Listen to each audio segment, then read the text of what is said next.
سعدیہ دونوں وقت مسجد میں امام کو کھانا دینے جاتی تھی۔ محمود بن احمد شاگرد کی حیثیت سے مذہب کی تعلیم حاصل کر رہا تھا۔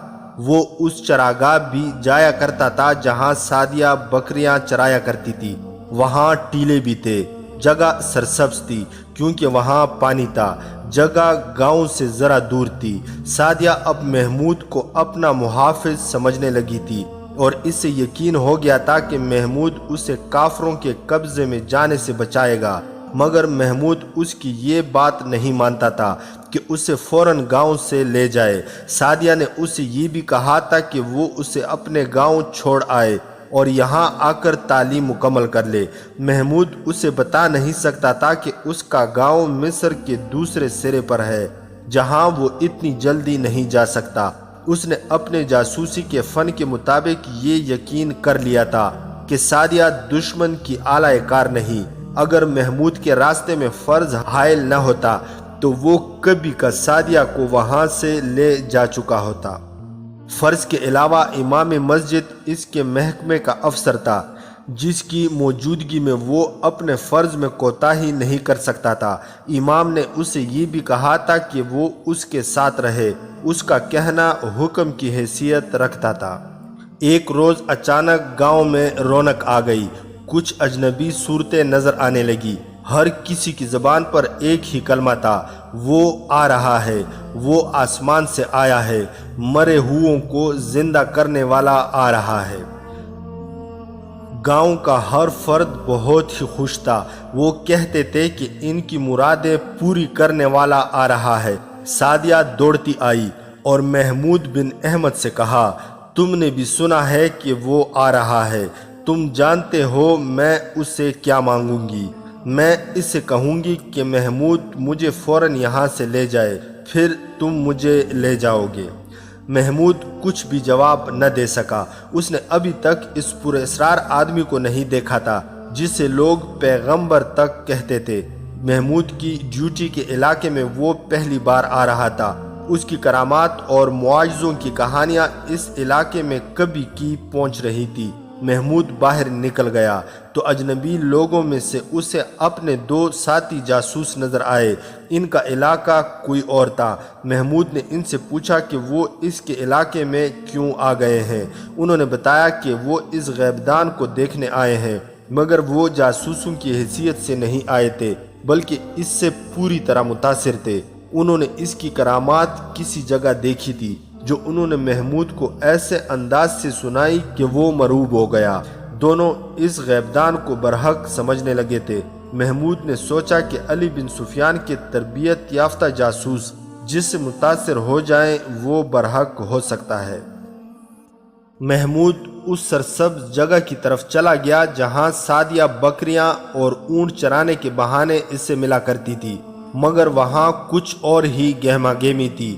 اسے دور ہی دو آدمیوں نے روک دیا اور کہا کہ خدا کا بھیجا ہوا پیغمبر آ رہا ہے۔ یہ جگہ اس کے لیے صاف کی جا رہی ہے، وہ یہیں قیام کرے گا۔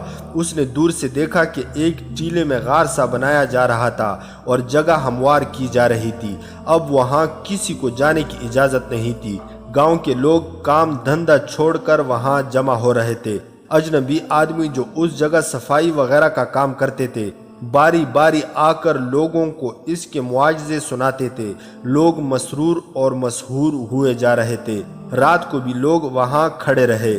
ان کی عقیدت مندی کا یہ عالم تھا کہ مسجد میں بھی کوئی نہ گیا۔ دوسرے دن کی ابھی صبح طلوع ہوئی تھی کہ لوگ پھر وہیں پہنچ گئے۔ انہیں دور ہی روک لیا گیا۔ رات کے دوران اجنبی چہروں میں اضافہ ہو گیا تھا۔ یہ لوگ وہاں گھڑے بھی کھود رہے تھے۔ ان کے ساتھ چند اونٹ تھے جن پر بہت سا سامان لدا ہوا تھا۔ یہ سامان کھولا جانے لگا تو انہیں بہت سے خیمے نظر آئے جو کھول کر نصب کیے جا رہے تھے۔ شام گہری ہونے لگی۔ راتیں تاریک ہوا کرتی تھی۔ چاند رات کے پچھلے پہر ابھرتا تھا۔ اس غیبدان کے متعلق بتایا جاتا تھا کہ صرف تاریک راتوں میں لوگوں کو اپنا آپ دکھاتا ہے۔ شام کے بعد بھی گاؤں کے لوگ وہاں موجود رہے۔ ایک طرف گاؤں کی عورتیں بھی کھڑی تھی جن میں سعدیہ بھی تھی۔ جو جگہ آنے والی کے لیے صاف کی جا رہی تھی وہاں مشعلیں جل رہی تھی۔ 2 آدمی ان چند لڑکیوں کے پیچھے سے آئے جن میں سعدیہ تھی۔ لڑکیاں انہیں دیکھ نہ سکی۔ سامنے سے 3-4 آدمی آئے، یہ اجنبی لوگوں میں سے تھے۔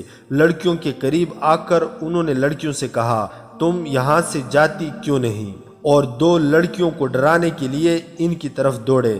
لڑکیاں بھاگ اٹھیں اور بکھر گئیں۔ کسی نے پیچھے سے سعدیہ کے اوپر کمبل پھینکا۔ 2 مضبوط بازوؤں نے اسے کمر سے دبوچ لیا۔ ایک ہاتھ سے کسی نے اس کا منہ بند کر دیا۔ اسے کندھے پر اٹھا کر کوئی دوڑ پڑا اور دوسرے لڑکیاں بھاگ گئی تھی، اس لیے کوئی بھی نہ دیکھ سکا کہ سعدیہ کو کوئی اٹھا لے گیا ہے۔ دوسری صبح جیسے طوفان آ گیا ہو، گاؤں کے لوگ چراگاہ کی طرف دوڑ پڑے۔ ایک ہجوم چلا آ رہا تھا۔ اس کے آگے آگے 16-17 اونٹ تھے۔ ہر اونٹ پر نہایت خوبصورت پالکی تھی۔ ہر پالکی کے پردے گرے ہوئے تھے۔ وہ ان میں سے کسی پالکی میں تھا۔ آگے آگے دف اور شہنائیاں بج رہی تھی۔ بعض لوگ وجد آفریں گونج میں کچھ گنگناتے آ رہے تھے۔ اونٹوں کی گردنوں سے لٹکتی ہوئی بڑی بڑی گھنٹیوں کا ترنم اسی موسیقی کا حصہ معلوم ہوتا تھا۔ ہجوم میں کوئی شور شرابہ نہیں تھا، ہر کسی پر تقدس کا روب طاری تھا۔ یہ مریدوں اور عقیدت مندوں کا جلوس تھا جو معلوم نہیں کہاں کہاں سے اس کے ساتھ چلے آ رہے تھے۔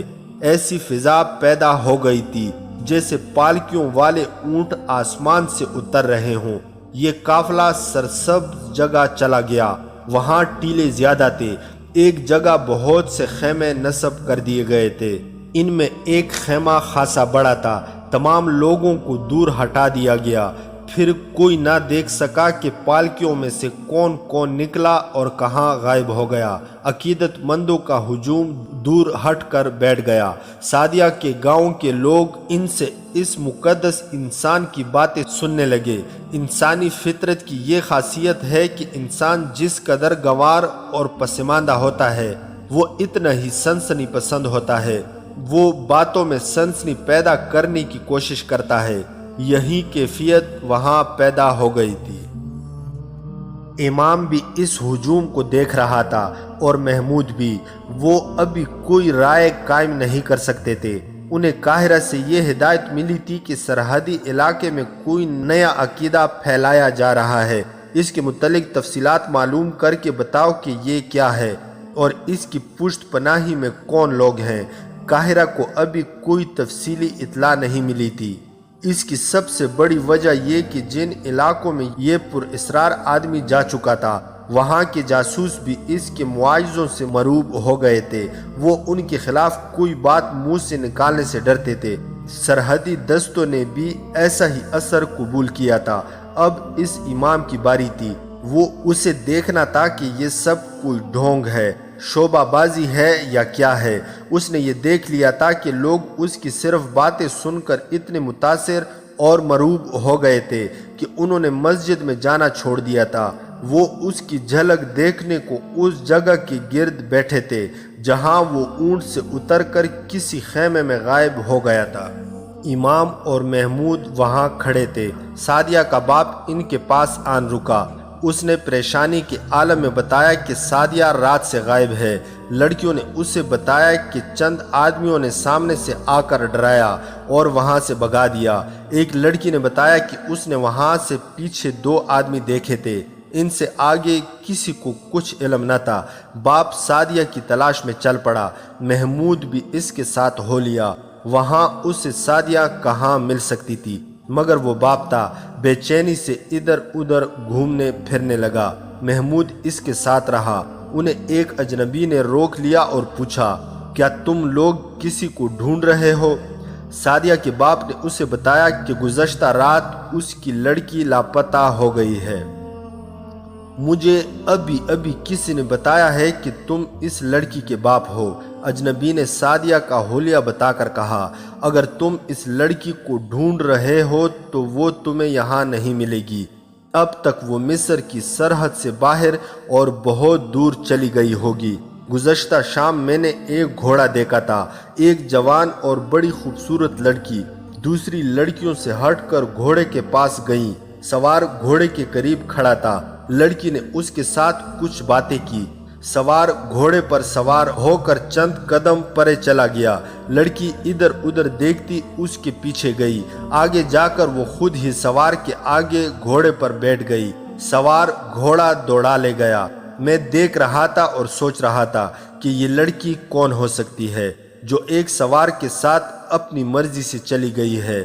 آج کسی نے بتایا کہ وہ تمہاری بیٹی تھی، اسے اب ڈھونڈنے کی کوشش نہ کرو۔ وہ آدمی چلا گیا۔ سعدیہ کے باپ کے آنسو نکل آئے۔ محمود کا رد عمل کچھ اور تھا۔ وہ جاسوس تھا۔ اس نے یہ سوچا یہ آدمی سفید جھوٹ بول گیا ہے، اس کی اطلاع اور تمام تر بیان جھوٹ تھا۔ کوئی اسے کیسے بتا سکتا تھا کہ اس شخص کی بیٹی ایک سوار کے ساتھ بھاگ گئی ہے جب اسے دیکھنے والا یہ اکیلا شخص تھا۔ جاسوسوں کو یہ ٹریننگ خاص طور پر دی جاتی تھی کہ کسی کی بات پر فوراً اعتبار نہ کرو اور ہر کسی کو شک کی نگاہ سے دیکھو۔ محمود نے اس اجنبی کا پیچھا کیا۔ وہ ہجوم میں سے ہوتا ہوا ٹیلوں کے پیچھے چلا گیا اور خیموں میں کہیں غائب ہو گیا۔ محمود کو یقین ہو گیا کہ سعدیہ انہی خیموں میں ہے اور اس کے اغوا میں اس آدمی کا ہاتھ ہے۔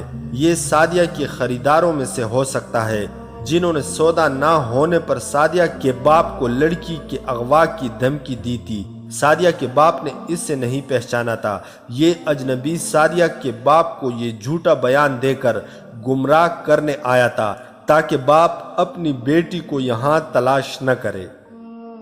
محمود بن احمد کے دل میں سعدیہ کی اتنی شدید محبت تھی کہ اس نے سعدیہ کو وہاں سے نکالنے کا تہیہ کر لیا۔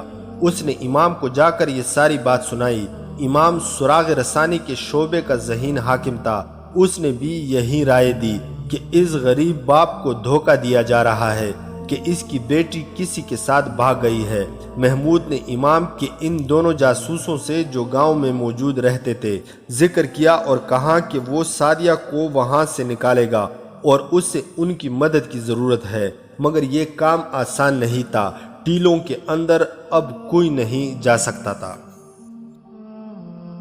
نور الدین زنگی نے کرک کے محاصرے میں اپنی فوج لگا دی تھی اور قلعہ توڑنے کے طریقے سوچ رہا تھا۔ اس نے پہلے روز ہی اپنے کمانڈروں سے کہہ دیا کہ جو قلعہ صلاح الدین ایوبی سر نہیں کر سکا وہ تم بھی آسانی سے سر نہیں کر سکو گے۔ صلاح الدین تو ناممکن کو ممکن دکھانے والا آدمی ہے۔ سلطان ایوبی نے اسے تفصیل سے بتا دیا تھا کہ یہاں کون کون سے طریقے آزما چکا ہے۔ یہ بھی بتایا تھا کہ قلعے کے اندر کیا کیا ہے، رسد اور جانور کہاں ہیں اور آبادی کس طرف ہے۔ اسے یہ معلومات جاسوسوں نے دی تھی۔ وہ اندر آگ پھینکنا چاہتا تھا مگر اس کی منجنیقیں چھوٹی تھی۔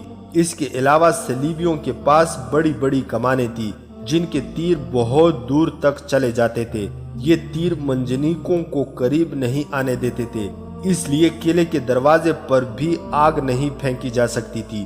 مجاہدین کہیں سے قلعے کی دیوار توڑنے کی کوشش کرتے تھے تو اوپر سے صلیبی جلتی ہوئی لکڑیوں اور دہکتے ہوئے کولوں کے ڈرم انڈیل دیتے تھے۔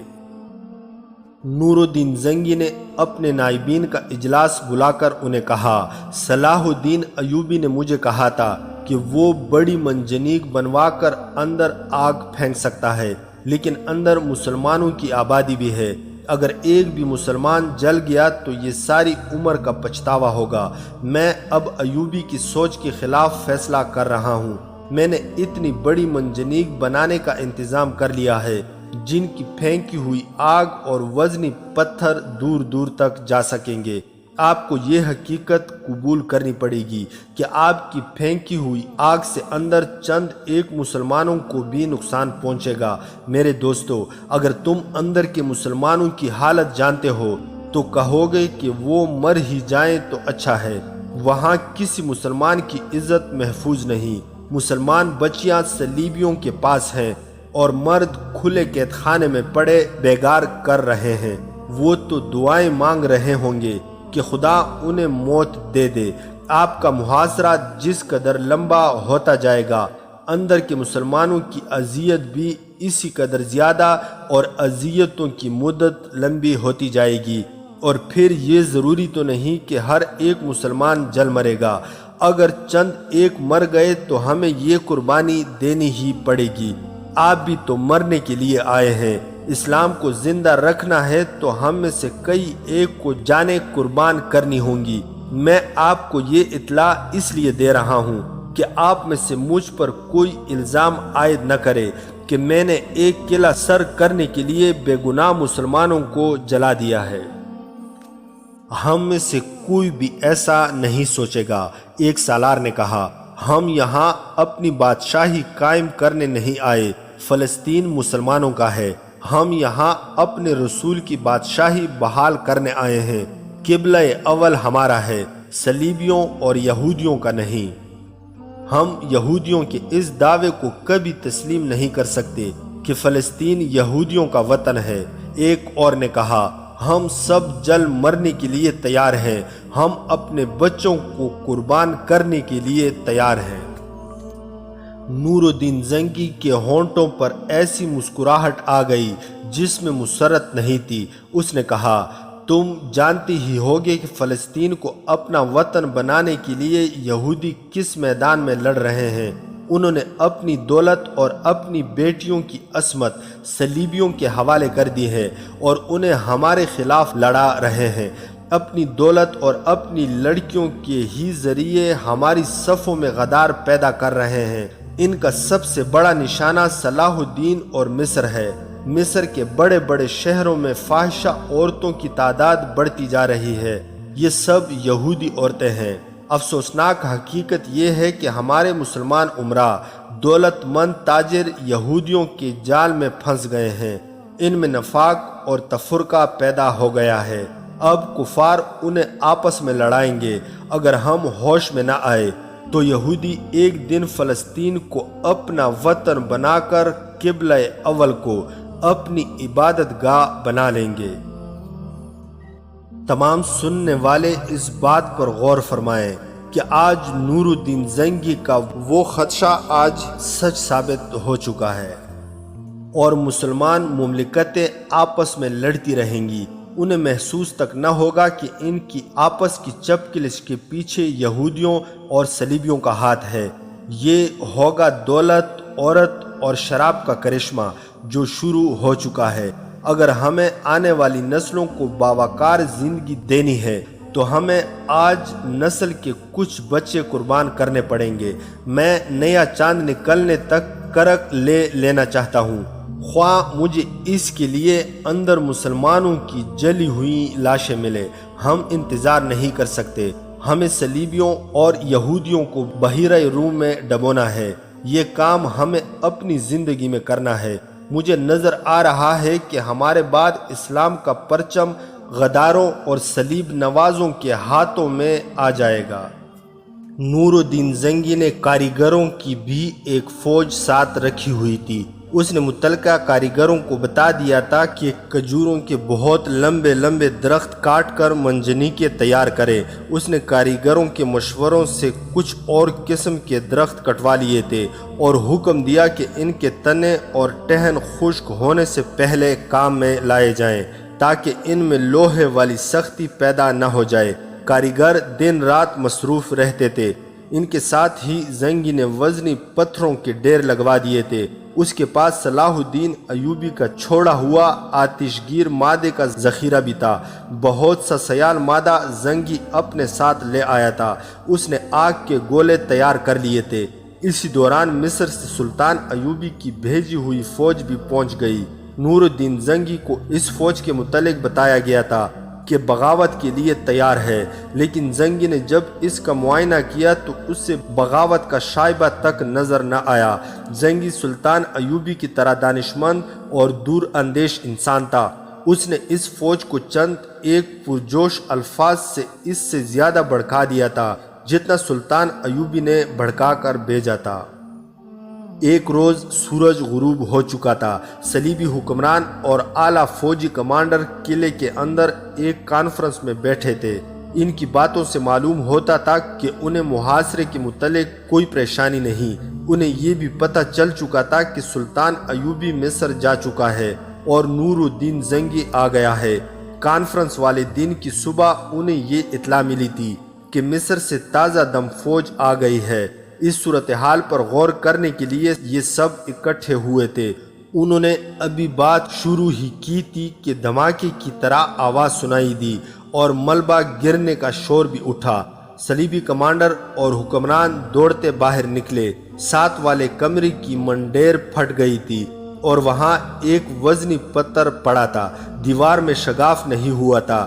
زناٹا سا سنائی دیا جو قریب آ کر دھماکہ بن کر خاموش ہو گیا۔ اسی جگہ کے قریب ایک اور پتھر گیا۔ صلیبی وہاں سے بھاگے۔ وہ سمجھ گئے کہ مسلمان منجنیقوں سے پتھر پھینک رہے ہیں۔ وہ قلعے کی دیوار پر گئے مگر شام اندھیری ہو چکی تھی، کچھ نظر نہیں آتا تھا۔ یہ نور الدین زنگی کی تیار کرائی ہوئی ایک منجنیق تھی جسے تجرباتی طور پر استعمال کیا جا رہا تھا۔ یہ ضرورت کے عین مطابق دور مارتی مگر اس سے چلانا بہت مشکل تھا۔ ایک لمبے ٹہن کے وسط میں مضبوط رسے باندھے گئے تھے جنہیں گھوڑوں کے زور سے کھینچ کر خم دیا جاتا اور خم کی جگہ پتھر رکھا جاتا تھا۔ انتہائی خم میں لے جا کر رسہ تلواروں سے کاٹ دیا جاتا تھا۔ اس طریقے سے نقصان یہ ہوتا تھا کہ رسہ کٹ جاتا اور اس سے گانٹ دے کر دوبارہ استعمال کے لیے تیار کیا جاتا تھا۔ دوسری تکلیف یہ ہوتی تھی کہ جب 8 گھوڑوں کا کچا تیار ہوا رسہ کٹتا تو گھوڑے دور آگے کو اس طرح چلے جاتے تھے جیسے کسی بے پناہ قوت نے دھکا دیا ہو۔ 2-3 بار یوں ہوا کہ گھوڑے آگے جا کر گھٹنوں کے بل گرے اور پچھلے گھوڑے ان کے اوپر گرے۔ 2 سوار ایسے زخمی ہوئے کہ محاذ کے قابل نہ رہے۔ زنگی نے پھر بھی آدھی رات کے بعد تک یہ عمل جاری رکھا جس سے یہ نقصان ہوا کہ صلیبیوں کی ہیڈ کوارٹر کی 2 چھتیں گر پڑی اور چند ایک کمروں کی دیواروں میں لمبے چوڑے شگاف پڑ گئے۔ یہ نقصان کچھ زیادہ تو نہیں تھا لیکن صلیبیوں کی حوصلہ شکنی کی صورت پیدا ہو گئی تھی۔ چند ایک دیواروں کے شگافوں نے ہیڈ کوارٹر کے محافظوں اور دیگر عملے کو وہاں سے بھگا دیا تھا اور صبح تک اس دور کی پہلی بمباری کی دہشتناک خبر سارے شہر میں پھیل گئی تھی۔ مگر آدھی رات کے بعد نور الدین زنگی کی پہلی دور مار منجنیق بیکار ہو گئی تھی۔ پتھر پھینکنے والا حصہ جسے خم دیا جاتا تھا زیادہ استعمال سے یا زیادہ زور دینے سے ٹوٹ گیا۔ آخری پتھر قلعے کے اندر جانے کے بجائے دیوار کے باہر لگا۔ زنگی نے اگلا پتھر پھینکنے سے روک دیا تاہم یہ تجربہ ناکام نہیں تھا۔ کاریگروں میں 2 خاص طور پر دانشمند تھے۔ انہوں نے بنیادی اصول دیکھ لیا تھا۔ اس اصول پر انہیں کامیاب دور مار منجنیق تیار کرنی تھی۔ انہوں نے اس پر غور کرنا شروع کر دیا کہ رسے کاٹے بغیر پتھر نکلے اور اگر رسے کاٹنے ہی پڑے تو گھوڑے اس سے پہلے تنے ہوئے رسوں سے آزاد کر دیے جایا کریں۔ نور الدین زنگی نے انہیں کہا کہ وہ جو کچھ بھی کرے وقت ضائع کیے بغیر کرے، دن رات سوچیں اور کام کرے۔ انہوں نے کام شروع کر دیا۔ اس کے ساتھ ہی زنگی نے تیر و کمان بنانے والے کاریگروں سے کہا کہ وہ دور مار کمانیں تیار کریں۔ اس نے اپنے کمانڈروں سے کہا کہ اپنے دستوں میں سے غیر معمولی طور پر طاقتور سپاہی الگ کرے جو بڑی کمانوں سے تیر پھینک سکے۔ سعدیہ کے گاؤں کے باہر جہاں وہ بکریاں چراتی اور محمود بن احمد سے ملا کرتی تھی، ایک ایسی دنیا آباد ہو گئی جس کی رونق وہاں کے لوگوں کے لیے روئے زمین کی نہیں آسمان سے اتری ہوئی معلوم ہوتی تھی۔ بہت دیر گزری، سورج غروب ہو چکا تھا، رات تاریک تھی۔ لوگوں کو ٹیلوں کے اندر جانے کی اجازت دے دی گئی تھی لیکن انہیں ایک طرف بٹھا دیا گیا تھا۔ کسی کو ٹیلے کے اوپر جانے کی اجازت نہیں تھی۔ لوگوں کو جہاں بٹھایا گیا تھا وہاں سے کسی کو اٹھنے کی اجازت نہیں تھی۔ انہیں کوئی حکم نہیں دیا جا رہا تھا بلکہ اس سے ڈرایا جا رہا تھا۔ وہ اسے کہتے تھے کہ وہ کسی کی ذرا بھی حرکت سے ناراض ہو گیا تو سب پر مصیبت نازل ہوگی۔ لوگ دم بخود بیٹھے دیکھ رہے تھے۔ ان سے کچھ دور بڑی خوبصورت دریاں اور ان پر 2 قالین بچھے ہوئے تھے۔ پیچھے لمبے لمبے پردے لٹکے ہوئے تھے جن پر ستارے سے چمکتے تھے۔ یہ چمک ان مشعلوں اور قندیلوں سے پیدا ہوتی تھی جو ایک خاص ترتیب سے رکھی جل رہی تھی۔ پردوں کے پیچھے عمودی ٹیلا تھا جس کے دامن میں اجنبی لوگ غار کھود رہے تھے۔ اس ٹیلے کے پیچھے کچھ جگہ ہموار تھی، وہاں رنگا رنگ خیمے نصب تھے۔ تماشائیوں پر ایسا روب طاری تھا کہ وہ ایک دوسرے کے ساتھ سرگوشی میں بھی بات نہیں کرتے تھے۔ یہ رات اس سے اگلی تھی جس رات سعدیہ اغوا ہوئی تھی۔ سامنے لٹکے ہوئے پردے آہستہ آہستہ ہلنے لگے، ستارے آسمان کے ستاروں کی طرح ٹمٹمانے لگے اور ایسے سازوں کا ترنم سنائی دینے لگا جن کے نام سے کوئی واقف نہیں تھا۔ یہ ایک گونج سی تھی جس میں طلسماتی سا تاثر تھا۔ صحرا کی خاموش رات میں یہ تاثر دلوں تک اترتا محسوس ہوتا تھا۔ یہ احساس بھی ہوتا تھا جیسے اس ترنم کی لہریں لوگوں کے اوپر سے گزر رہی ہیں جنہیں وہ دیکھ سکیں گے، چھو بھی سکیں گے۔ یہی وجہ تھی کہ لوگ بار بار اوپر اور ادھر ادھر دیکھتے تھے لیکن وہاں کچھ بھی نظر نہیں آتا تھا۔ سازوں کے ترنم میں ایک اور گونج شامل ہو گئی۔ صاف پتہ چلتا تھا کہ بہت سے آدمی مل کر ایک ہی نغمہ گنگنا رہے ہیں۔ اس میں لڑکیوں کی آواز بھی تھی۔ اس کے ساتھ جب ٹیلے کے اتنے لمبے لمبے پردے ہلتے تھے تو یوں لگتا تھا جیسے رات، فضا اور ماحول پر وجہ طاری ہو گیا ہو۔ لوگ پوری طرح مسحور ہو گئے تو کہیں سے گونجدار آواز اٹھی، وہ آ گیا ہے جسے خدا نے آسمان سے اتارا ہے۔ اپنے دل و دماغ خیالوں سے خالی کر دو، وہ تمہارے دلوں اور دماغوں میں خدا کی سچی باتیں اتارے گا۔ پردوں میں جنبش ہوئی، پردوں میں سے ایک انسان نمودار ہوا۔ وہ تھا تو انسان لیکن اس مترنم اور مروب ماحول میں اور ان روشنیوں میں وہ کسی بلند و بالا جہاں کی مخلوق لگتا تھا۔ اس کے سر کے بال بھورے ریشمی اور لمبے تھے جو اس کے شانوں پر پڑتے تھے۔ بالوں میں چمک تھی، چہرہ بھرا بھرا اور سرخ و سفید، داڑھی سلیقے سے تراشی ہوئی تھی، یہ بھی بھورے رنگ کی تھی۔ جسم گھٹا ہوا اور اس پر سبز چغا تھا، چغے پر پردوں کی طرح ستارے تھے جو روشنیوں میں سے چمکتے تھے۔ ایسی ہی چمک اس کی آنکھوں میں تھی۔ اس کے سراپا میں ایسا تاثر تھا جس نے لوگوں کو مبہوت کر دیا۔ اس کے ساتھ سازوں کا گونجدار ترنم اور بہت سی آوازوں کے گنگنانے کی گونج، مگر جس نے لوگوں کو دم بخود کیا تھا وہ ان کہانیوں کا اثر تھا جو وہ کبھی سے سن رہے تھے۔ ان معجزاتی کہانیوں کی سنسنی خیزی نے ان کی سوچوں پر غلبہ پا رکھا تھا۔ اس رات اسے اپنے سامنے دیکھ کر انہوں نے پہلے تو سر جھکائے، پھر ہاتھ اس طرح پیٹ پر باندھ لیے جس طرح نماز میں باندھے جاتے ہیں۔ اس نے پردوں کے سامنے کھڑے ہو کر بازو اوپر کو پھیلائے اور کہا، تم پر اس خدا کی رحمت نازل ہو جس نے تمہیں دنیا میں اتارا، جس نے تمہیں آنکھیں دی کہ دیکھ سکو، جس نے تمہیں کان دیے کہ سن سکو، جس نے تمہیں دماغ دیا کہ سوچ سکو، جس نے تمہیں زبان دی کہ بول سکو۔ مگر تم ہی جیسے انسانوں نے جن کی آنکھیں تمہاری طرح ہیں، زبانیں تمہاری طرح ہیں، تمہیں غلام بنا کر خدا کی نعمتوں سے اور دنیا کی آسائشوں سے محروم کر دیا ہے۔ اب تمہارا یہ حال ہے کہ تمہاری آنکھیں دیکھ سکتی ہیں مگر تمہیں کچھ نظر نہیں آتا، تمہارے کان سن سکتے ہیں مگر یہ سچ بات نہیں سنتے، تمہارا دماغ سوچ سکتا ہے مگر اس میں وہم اور جھوٹے قصے بھرے ہوئے ہیں، تمہاری زبانیں بول سکتی ہیں مگر ان کے خلاف ایک کلمہ نہیں سن سکتی۔ جنہوں نے تمہیں غلام بنا لیا ہے انہوں نے تمہیں، تمہارے گھوڑے اور اونٹوں کو اور تمہارے جوان بیٹوں کو خرید لیا ہے۔ وہ تمہارے بیٹوں کو اس طرح لڑاتے ہیں جس طرح کتوں کو لڑایا جاتا ہے، وہ تمہارے گھوڑوں اور اونٹوں کو تیروں اور برچھیوں سے چلنی کروا کر مرواتے ہیں۔ تمہارے بیٹوں کو مروا کر ریگستانوں میں پھینک دیتے ہیں، جہاں انہیں مردے کھانے والے پرندے اور درندے کھا جاتے ہیں۔ میں وہ آنکھ ہوں جو آنے والے وقت کو دیکھ سکتی ہے اور دیکھ سکتی ہے کہ انسانوں کے دلوں میں کیا ہے۔ میں وہ کان ہوں جو خدا کی آواز سن سکتا ہے۔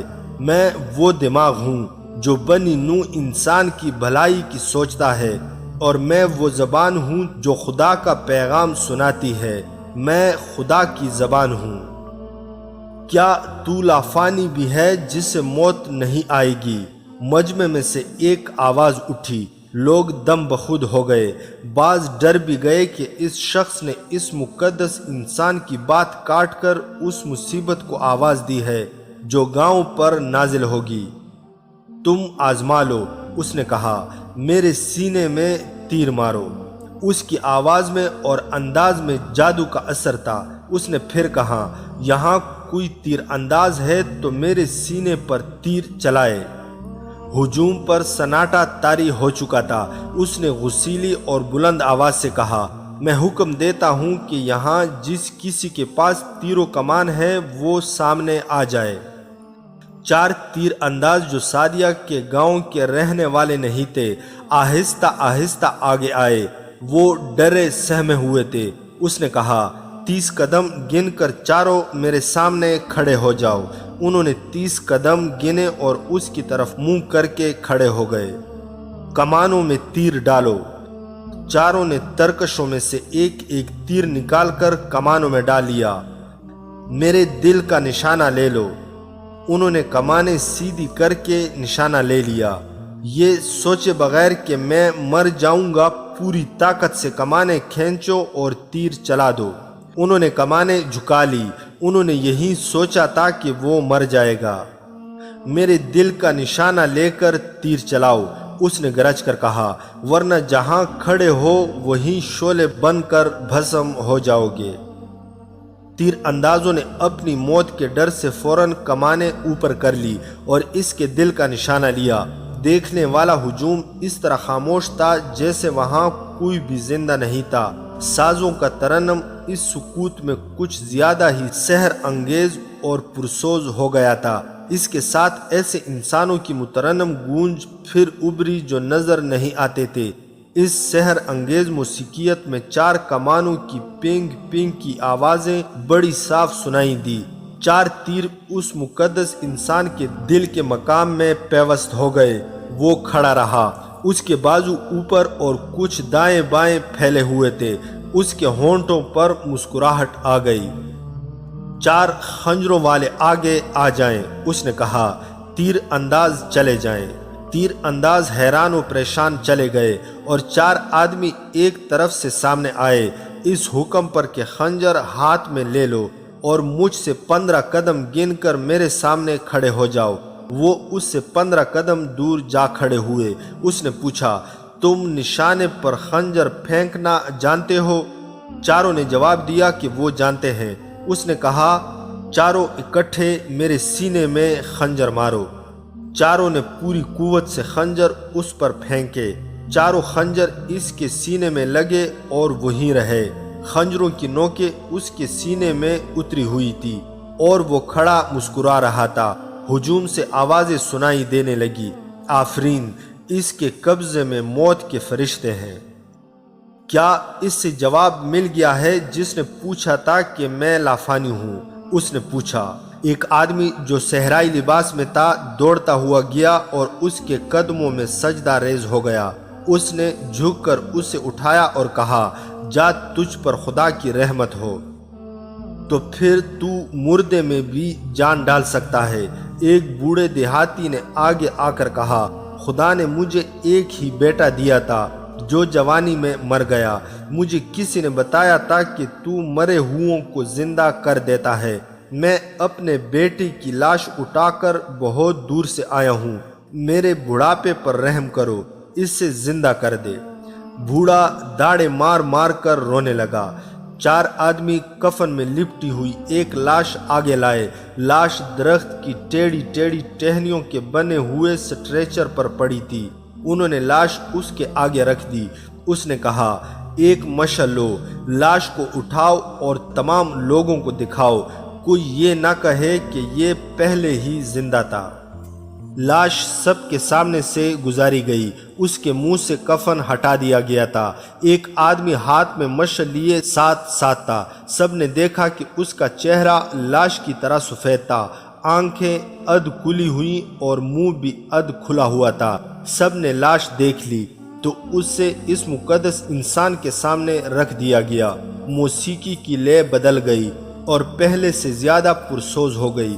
اس نے بازو آسمان کی طرف کیے اور بلند آواز سے پکارا، زندگی اور موت تیرے ہاتھ میں ہے، میں تیرے بیٹے کا بیٹا ہوں، تو نے اپنے بیٹے کو سولی سے اتارا اور مجھے صلیب کا تقدس عطا کیا تھا۔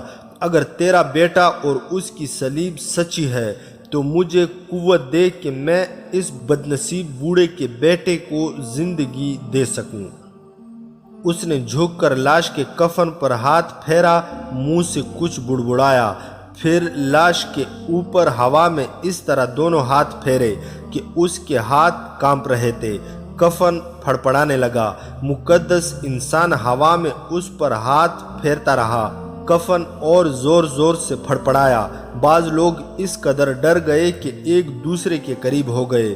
عورتوں میں سے کسی عورت کی چیخ بھی سنائی دی۔ یہ منظر اس لیے بھی بھیانک بن گیا تھا کہ مردے کو زندہ کرنے والے کے سینے میں 4 تیر اور 4 خنجر اترے ہوئے تھے۔ کفن میں کچھ اور ہی حرکت ہوئی۔ لاش بیٹھ گئی۔ اس نے ہاتھ کفن سے باہر نکالے، ہاتھوں سے کفن میں سے چہرہ ننگا کیا اور آنکھیں مل کر کہا، کیا میں عالم پاک میں پہنچ گیا ہوں؟ نہیں۔ اسے زندہ کرنے والے نے سہارا دے کر اٹھایا اور کہا، تم اسی دنیا میں ہو جہاں تم پیدا ہوئے تھے، جاؤ اپنے باپ کے سینے سے لگ جاؤ۔ باپ نے دوڑ کر اپنے بیٹے کو بازوؤں میں لیا، بےتابی سے اس کا منہ چوم چوم کر اس نے زندہ کرنے والے کے آگے سجدہ کیا۔ لوگ جو بیٹھے ہوئے تھے اٹھ کھڑے ہوئے، وہ آپس میں خسر پسر کر رہے تھے۔ ان کے سامنے کفن میں لپٹی ہوئی لاش اپنے پاؤں پر چل رہی تھی۔ مردہ زندہ ہو گیا تھا۔ باپ نے اسے سارے ہجوم کے سامنے سے گزارا تاکہ سب دیکھ لے کہ وہ زندہ ہو گیا ہے۔ لیکن میں اور کسی مردے کو زندہ نہیں کروں گا۔ اس نے کہا، زندگی اور موت اللہ کے ہاتھ میں ہے۔ تم لوگوں کو صرف یہ دکھانے کے لیے کہ میں خدا کا ایلچی بن کر آیا ہوں، ابھی خدا سے اجازت لی ہے کہ تھوڑی سی دیر کے لیے مجھے طاقت دے کہ میں مرے ہوئے انسانوں میں جان ڈال سکوں۔ خدا نے مجھے طاقت دے دی۔ کیا تم جنگ میں مرے ہوئے سپاہی کو زندہ کر سکتے ہو؟ مجمع میں سے کسی نے پوچھا۔ نہیں، اس نے جواب دیا، جنگ میں مرنے والوں سے خدا اتنا ناراض ہوتا ہے کہ انہیں دوسری زندگی نہیں دیتا، اگلے جہاں وہ انہیں دوزخ کی آگ میں پھینک دیتا ہے۔ مرد کسی کو قتل کرنے کے لیے پیدا نہیں کیا گیا، بلکہ اس لیے پیدا کیا گیا ہے کہ جس طرح اسے ایک باپ نے پیدا کیا ہے، اس طرح وہ بھی کسی کا باپ بنے۔ اس لیے تمہیں کہا گیا ہے کہ 4 بیویاں رکھو۔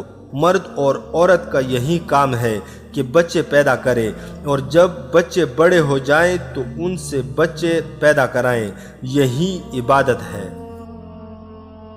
جس وقت وہ معجزے دکھا رہا تھا، اس وقت 2 آدمی ٹیلے کے پیچھے اس جگہ چھپے ہوئے تھے جہاں رنگ برنگے خیمے نصب تھے۔ کسی خیمے میں سے لڑکیوں کی باتیں اور ہنسی سنائی دے رہی تھی۔ یہ 2 آدمی امام اور محمود بن احمد تھے۔ محمود کو یقین تھا کہ سعدیہ یہی کہی ہے۔ محمود میں اتنی مذہبی سوجھ بوجھ نہیں تھی، وہ خدا کے اس ایلچی کے متعلق کوئی رائے قائم کرنے کے قابل نہیں تھا۔ امام نے کہا تھا کہ کوئی انسان مرے ہوئے کو زندہ نہیں کر سکتا۔ اس نے توجہ ہی نہیں دی تھی کہ یہ پر اسرار آدمی لوگوں کو کیا کچھ کر کے دکھا رہا ہے۔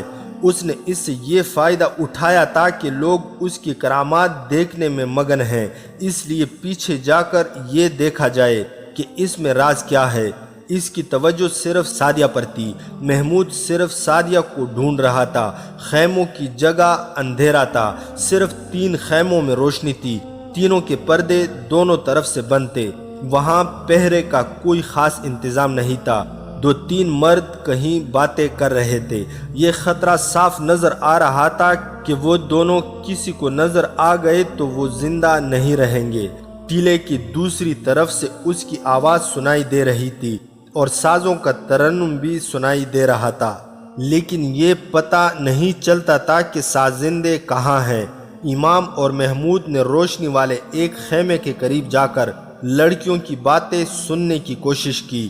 ان کی باتوں نے ان کا حوصلہ بڑھا دیا۔ ایک نسوانی آواز کہہ رہی تھی، یہاں بھی تماشا کامیاب رہا ہے۔ ایک اور لڑکی نے کہا، بڑی ہی جاہل قوم ہے۔ مسلمان کو تباہ کرنے کا طریقہ یہی ہے کہ اسے شعبے دکھا کر توہم پرست بنا دو۔ یہ ایک اور عورت کی آواز تھی، معلوم نہیں وہ کس حال میں ہے۔ کون؟ نئی چڑیا، ایک لڑکی نے کہا، تم سب کو ماننا پڑے گا کہ وہ ہم سب سے زیادہ خوبصورت ہے۔ وہ آج دن کو بھی روتی رہی تھی۔ کسی لڑکی نے کہا، آج رات اس کا رونا بند ہو جائے گا۔ ایک لڑکی نے کہا، اسے خدا کے بیٹے کے لیے تیار کیا جا رہا ہے۔ لڑکیوں کا کہکا سنائی دیا۔ ایک نے کہا، خدا بھی کیا یاد کرے گا کہ ہم نے اسے کیسا بیٹا دیا ہے، کمال انسان ہے۔ اس کے بعد لڑکیوں نے آپس میں فحش باتیں شروع کر دی۔ امام اور محمود سمجھ گئے کہ نئی چڑیا سعدیہ ہی ہو سکتی ہے۔ انہیں بہرحال یقین ہو گیا تھا کہ یہ سب شعبہ بازی ہے اور یہ ڈھونگ پسماندہ مسلمانوں کو گمراہ کرنے کے لیے رچایا جا رہا ہے۔ امام نے محمود کے کان میں کہا، ان لڑکیوں کی عریاں باتیں اور شراب کی بو بتا رہی ہے کہ یہ کون لوگ ہیں اور یہ کیا ہو رہا ہے۔ ہم ویسے ہی نہیں بھٹک رہے۔ وہ دونوں بڑے خیمے کے قریب چلے گئے۔ یہ خیمہ ایک ٹیلے کے ساتھ تھا اور یہ ٹیلا تقریباً عمودی تھا۔ ٹیلے اور خیمے کے پچھلے دروازے کے درمیان 1 گز فاصلہ تھا۔ انہوں نے اس جگہ جا کر دیکھا، خیمے کے پردے درمیان سے رسیوں سے بندھے ہوئے تھے۔ ایک آنکھ سے اندر جھانکنے کی جگہ تھی۔ انہوں نے جھانکا تو ان کے شکوک رفع ہو گئے۔ اندر ایک لمبی مسند تھی جس پر خوشنما مسند پوش بچھا ہوا تھا۔ فرش پر قالین بچھا تھا اور 2 قندیلیں جل رہی تھی۔ ایک طرف شراب کی سراہی اور پیالے رکھے تھے۔ اندر کی سجاوٹ اور شان و شوکت سے پتہ چلتا تھا کہ اس مشتبہ قافلے کے سردار کا خیمہ ہے۔ سعدیہ کے پاس ایک عورت اور ایک مرد تھا۔ سعدیہ کو دلہن کی طرح سجایا جا رہا تھا۔ آج دن تم روتی رہی ہو، عورت اسے کہہ رہی تھی، تھوڑی دیر بعد تم ہنسو گی اور اپنے آپ کو پہچان بھی نہیں سکو گی۔ تم خوش نصیب ہو کہ اس نے جو خدا کی طرف سے زمین پر اترا ہے تمہیں پسند کیا ہے۔ وہ صرف تمہارے لیے یہاں آیا ہے۔ اس نے تمہیں 20 روز کی مسافت جتنی دور سے غیب کی آنکھ سے دیکھا تھا۔ تمہارے گاؤں میں اسے خدا لایا ہے۔ اگر یہ نہ آتا تو تم کسی صحرائی گڈریے کے ساتھ بیعت دی جاتی یا تمہیں بردہ فروشوں کے ہاتھ بیچ دیا جاتا۔ سعدیہ پر ان باتوں کا جادو سوار ہوتا جا رہا تھا۔ وہ خاموشی سے سن رہی تھی۔ محمود جوش میں آ چلا تھا۔ امام نے اسے روک لیا۔ وہ دیکھنا چاہتا تھا کہ سعدیہ کو کس کے لیے تیار کیا جا رہا ہے۔ زیادہ دیر نہیں گزری تھی کہ ٹیلے کی دوسری طرف سے کسی نے اعلان کیا، وہ جو خدا کا بھیجا ہوا پیغمبر ہے اور جس کے ہاتھ میں ہم سب کی زندگی اور موت ہے اور جس کی آنکھ غیب کے بھید دیکھ سکتی ہے، تاریک رات میں آسمان پر جا رہا ہے، جس کے ستارے خدا کی آنکھ کی طرح روشن ہیں۔ تم میں سے کوئی آدمی اس طرف نہ دیکھے جہاں خیمے لگے ہوئے ہیں، ٹیلوں کے اوپر کوئی نہ جائے۔ جس کسی نے اس طرف جانے یا دیکھنے کی کوشش کی وہ ہمیشہ کے لیے اندھا ہو جائے گا۔ کل رات وہ تم سب کی مرادیں سنے گا۔ امام اور محمود وہیں کھڑے رہے۔ خیمے کے اندر جو مرد عورت تھے انہوں نے سعدیہ کو ایک بار پھر نصیحت کی کہ وہ آ رہا ہے۔ اس کے سامنے کوئی بدتمیزی نہ کرنا۔ وہ آ گیا، وہ سامنے کی طرف سے خیمے میں داخل ہوا۔ امام اور محمود یہ دیکھ کر حیران رہ گئے کہ اس کے سینے میں 4 تیر اور 4 خنجر اترے ہوئے تھے۔ سعدیہ نے تیر اور خنجر دیکھے تو اس نے خوف سے کانوں پر ہاتھ رکھ لیے۔ اس کی ہلکی سی چیخ سنائی دی۔ مقدس انسان مسکرایا اور بولا، ڈرو مت لڑکی، یہ معجزہ مجھے خدا نے دیا کہ میں تیروں اور خنجروں سے مر نہیں سکتا۔ وہ سعدیہ کے ساتھ لگ کر بیٹھ گیا۔ میں نے یہ شعبہ ایک بار قاہرہ میں دیکھا تھا۔ امام نے محمود کے کان میں کہا، تم بھی ڈر نہ جانا، میں جانتا ہوں تیر اور خنجر کہاں پھنسے ہوئے ہیں۔ وہ اٹھا اور خیمے کا پردہ رسیوں سے باندھ دیا۔ ادھر محمود اور امام نے اپنی طرف سے خیمے کا پردہ کھول دیا۔ انہوں نے نتائج کی پرواہ نہ کی، دبے پاؤں اندر گئے۔ جو ہی وہ شخص پیچھے مڑا، وہ امام اور محمود کے شکنجے میں آ چکا تھا۔ محمود نے دبی آواز میں سعدیہ سے کہا، جس پر تم بیٹھی ہو اس کا کپڑا اس کے اوپر ڈال دو۔ سعدیہ تو جیسے سن ہو گئی تھی۔ اس نے مسند پوش اتار کر اس آدمی پر ڈال دیا۔ اس کا جسم طاقتور نظر آتا تھا، مگر امام اور محمود نے اسے بری طرح جکڑ لیا تھا۔ پھر اس کے اوپر کپڑا ڈال کر باندھ دیا گیا۔ قندیلیں بجھا دی گئی۔ امام کے کہنے پر پہلے سعدیہ باہر نکلی۔ اپنے قیدی کو محمود نے اپنے کندھوں پر پھینک لیا۔ امام ہاتھ میں خنجر لیے آگے آگے چلا۔ وہ سب جس طرف سے خیمے میں داخل ہوئے تھے اسی طرف سے باہر نکل گئے۔ پکڑے جانے کا خطرہ ہر قدم پر تھا، لیکن انہوں نے ایسا راستہ اختیار کیا جو انہیں فوراً خطرے سے باہر لے گیا۔ اندھیرے نے ان کی بہت مدد کی۔ داستان ایمان فروشوں کی اگلی قسط آپ لوگ ہماری نیکسٹ ویڈیو میں ملاحظہ کر سکتے ہیں۔ مزید حقیقی اور تاریخی واقعات کے لیے اس چینل کو سبسکرائب کرنا نہ بھولیے گا۔